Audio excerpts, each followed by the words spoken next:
तिहिं world environment day कना आना Lissauer हेत्ती की मित चितर बार हुए ओडिशा पोनोत रेना पुरी रेना दरिया धारे रेना गितिलते साजार हेत रेना चितरे तैयार कदा ओना चितर तालाते बीरपुरु गाडामुंडो जीवजीवली आर साजार हेत को नापाय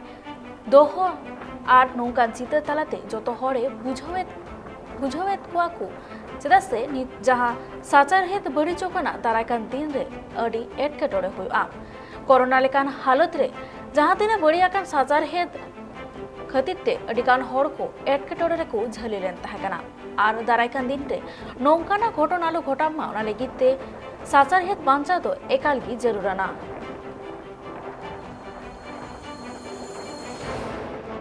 के ऊपर हम लोग स्पेशल साइंस स्कल्पचर क्रिएट करते हैं अवेयरनेस के लिए। इस बार भी हम लोगों ने एक स्पेशल साइंस स्कल्पचर क्रिएट किए हैं और जो यूएन एनवायरनमेंट का जो थीम है उसी थीम को लेकर ये स्कल्पचर्स बनाए हैं और अराउंड 13 टन्स ऑफ साइड में स्कल्पचर्स यूज हुआ है। इसमें मैसेज है ओनली वन अर्थ।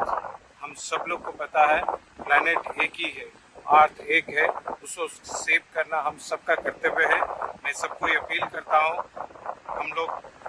हमारे तरफ से एनवायरनमेंट को बचाने के लिए हर तरीके की कोशिश को जारी रखना चाहिए।